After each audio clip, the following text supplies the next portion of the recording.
So I'm going to teach you how to intubate the mannequin. Great, okay. That's a video laryngoscope. Yep. So you're going to have the image that's displayed from the camera at the tip. So you insert it in the mouth. Okay. Yeah, you see this is the tip of the epiglottis. Yep. Just stop here and you lift a little bit. No, not like that. You're going to break the teeth. Ah, sorry. So hop, like that. Okay. You follow the curve. Let me help you a little bit. Yeah, I need it, don't I? It's a good job this is a simulation, huh? Yeah.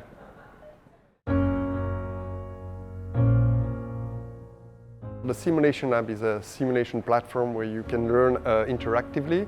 We basically have two rooms. One is dedicated to high fidelity with the mannequin that's just behind me, reconstituting the operating room or the ICU. And the other one is more focused on procedural skills, of various skills that are used for anesthesiologists and intensive care doctors. But also we focus on improving the non-technical skills and the teamworking and communication skills of the participants. They can share experiences, they come from different backgrounds, different way of practicing anesthesia, so it's always very rich.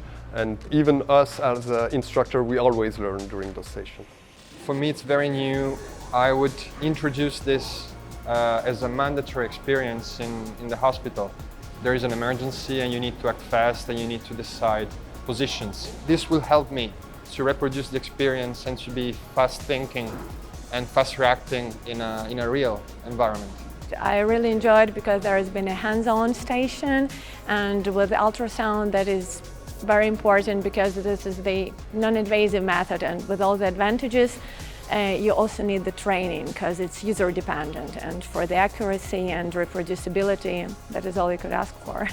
The ability to do things that you're not comfortable with doing because you're not very familiar with them, and learning from your other teammates and hearing about the way they do things in their place, and having the facilitators give you feedback. I mean, it's been an absolutely amazing experience. I'll take this to my workplace.